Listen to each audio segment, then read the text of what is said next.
Now, the government is going to focus seriously on developing you. But mark this.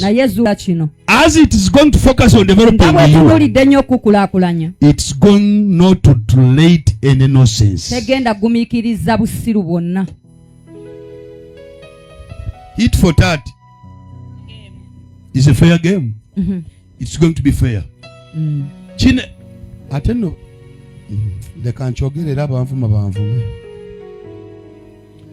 Tebagenda kola ntibagala nnyo kola. They are not going to work because they bagenda kola kubanga bagala 231 era bawangule. They will do it because they want to win in 2031.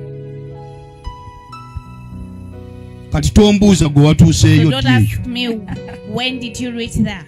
But as they are doing all this, they are going to be tough. Actually, the president is going to hold no nonsense. Too many arrests are going to happen. To whoever opposes, to whoever is a saboteur, to whoever speaks nonsense, twala bano abali ku social media ajja kumpulirira. Dekamale kino tusabe.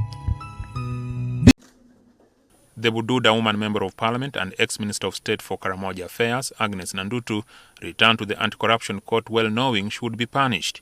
What was not clear was the magnitude of the punishment. Before the presiding judge, Jane Kajuga, Nandutu had pleaded for leniency.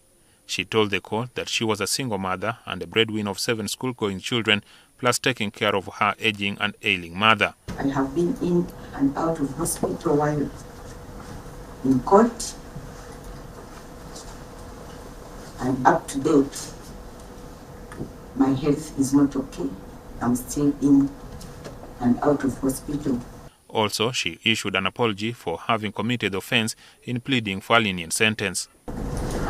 I would request this court, Honorable Court, Lord, give me a non-custodial sentence for me to allow me to take care of my family. He's very young and I'm their own breadwinner. As I told you, I'm a single mother of 7 children. However, the prosecution disagreed with Nandutu's appeal on the ground of health, insisting that she would have presented a medical report as evidence to show that she cannot be taken care of in prison. The prosecution asked for a 5-year sentence. It must be emphasized that leaders, including members of parliament and ministers, are not above the law.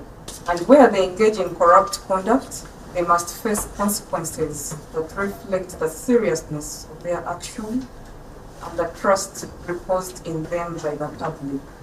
The penalty for the offense of dealing with suspected government property is a fine of 160 currency points, equivalent to 3.2 million shillings, a jail term of up to 7 years, or both.